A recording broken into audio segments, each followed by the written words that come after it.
The world has witnessed figures who live outside the law, often eluding justice and leaving behind tales of infamy. Some became legends, others sparked fear, and all of them changed history. Today, we uncover the stories of 10 of the most infamous criminals worldwide. Each story reveals a dark chapter, showing us how these individuals etched their names into the pages of history.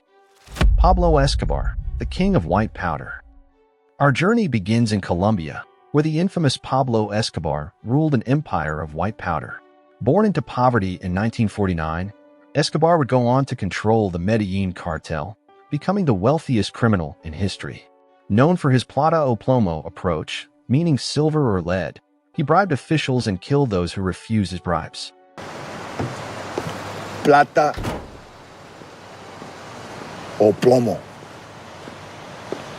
At the height of his power in the 1980s, Escobar's cartel supplied 80% of the world's white powder. To the poor, he was a hero, building houses, hospitals, and schools. But Escobar's generosity masked a darker reality. Thousands lost their lives in his war with the Colombian government, and he didn't hesitate to use violence against anyone standing in his way. Escobar's empire eventually crumbled, and after years of evading the law, he met his end in a rooftop shootout in 1993, an image now burned into Colombia's memory. While Escobar's story ended in bloodshed, another figure's dark legacy lives on in the shadows of Victorian London. Jack the Ripper, the mysterious butcher. Jack the Ripper terrorized London's East End in 1888. Unlike Escobar, Jack's motives remain unknown. Was it madness, hatred, or something darker? His victims were women of Whitechapel, a poverty-stricken area where fear spread with every unsolved murder. The killer left behind mutilated bodies, messages taunting the police, and a mystery that's never been solved. Despite the many suspects, doctors, immigrants, even a member of the royal family, Jack the Ripper simply vanished. His legend lives on, reminding us of a dark time when the streets of London were haunted by a shadowy figure. While Jack the Ripper's identity faded into the mist of history, another criminal in Italy left behind a trail of gruesome scenes and unsolved questions. Il Mostro di Firenze, the Monster of Florence. Between 1968 and 1985, couples in the Italian countryside fell prey to a killer known as Il Mostro di Firenze, or the Monster of Florence. Targeting lovers in parked cars, the killer attacked under the cover of night, leaving behind mutilated bodies. The crime stirred national outrage, sparking Italy's longest-running murder investigation. Despite multiple arrests and trials, questions remain. Some believe the killer acted alone, while others suspect a group or a cult was involved. Il Mostro left a dark mark on the idyllic Italian countryside, and to this day, the case is surrounded by mystery and speculation. Next, we travel to the United States, where a charming, well-educated man managed to manipulate and elude law enforcement for years. Ted Bundy, the charming killer. Ted Bundy's name sends chills down the spine. In the 1970s, he charmed his way into the lives of dozens of women, ultimately luring them to their deaths. Bundy was intelligent, educated, and manipulative, qualities that allowed him to blend in and evade suspicion. He shocked the nation by escaping from custody not once but twice.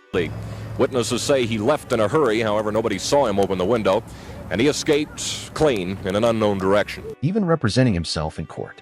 Though he confessed to killing 30 women, the real number could be much higher. Bundy's story reminds us that evil can wear a friendly face. In 1989, he met his end in the electric chair, leaving behind a legacy of horror and a chilling reminder of the danger of underestimating someone based on appearances.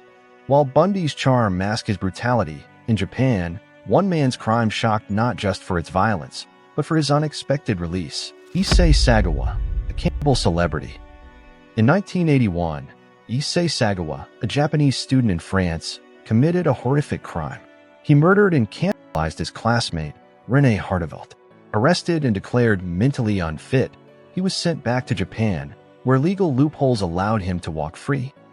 Despite the horrific nature of his crime, Sagawa became somewhat of a celebrity in Japan, even writing books and appearing on talk shows. His case sparked outrage and raised questions about justice and sanity, haunting Japan to this day. From Japan, we cross into Soviet Russia, where a serial killer operated under the guise of an ordinary man. Andrei Chikatilo, the Butcher of Rostov. Known as the Butcher of Rostov, Andrei Chikatilo preyed on the vulnerable during the Soviet era. Over a span of 12 years, he killed at least 52 people, mostly women and children, often luring them to secluded areas before committing unspeakable acts. The disorganization of Soviet law enforcement allowed Chikatilo to evade capture. He was only arrested after a decade-long manhunt, eventually executed in 1994. His case exposed deep flaws in the Soviet justice system. While Chikatilo's crimes were rooted in his own darkness, south of the border, a man combined violence with mysticism to maintain his deadly empire. Adolfo Constanzo, the cult killer. Adolfo Constanzo's story is one of crime and cult worship. In Mexico, he led a cult that practiced human sacrifice, claiming these rituals made him invincible. His influence was so powerful that many followed him, believing his supposed supernatural protection. Constanzo met his end in 1989 after a police raid. Rather than surrender, he ordered his own death, ending a reign of terror but leaving behind a haunting legacy of ritualistic murder. Next, we head to Italy, where the mafia's grip over the underworld was strengthened by one man's ruthless ambition. Salvatore Riina, the ruthless mafioso. Salvatore Riina, also known as the Beast, was a Sicilian mafia boss who ruled with an iron fist. Known for his violent tactics, he orchestrated attacks on judges, politicians, and rivals, sparking a brutal war with the Italian government. Riina was finally captured in 1993, but his legacy within the Sicilian mafia endured. Even in prison, his influence lingered until his death in 2017, ending a chapter in Italy's battle against organized crime. Moving from the mafia's world, we journey to Chicago, where another kingpin left his mark on the American underworld. Al Capone, the mob kingpin. Al Capone is perhaps the most iconic mob boss in American history. During Prohibition, he ruled Chicago's underworld through bootlegging and violent enforcement. Despite his infamy, Capone was taken down by an unexpected charge: tax evasion. Sent to Alcatraz, Capone's empire eventually collapsed. Yet his story lives on as a symbol of America's battle with organized crime during a tumultuous era. For our final story, we move to the digital era, where a young man's online marketplace pushed the limits of modern crime. Ross Ulbricht, the Silk Road architect. Ross Ulbricht founded the Silk Road, a website on the dark web that became a marketplace for illegal goods. Operating under the alias Dread Pirate Roberts, Ulbricht facilitated transactions for drugs, weapons, and more, evading law enforcement for years. Eventually, he was caught, tried, and sentenced to life in prison. His story brings us to the frontier of modern crime, where technology enables a new kind of criminal enterprise. From digital masterminds to ancient legends, the world of crime spans eras, borders, and motives. Each of these figures reminds us of humanity's darkest potential and the thin line that separates justice from infamy.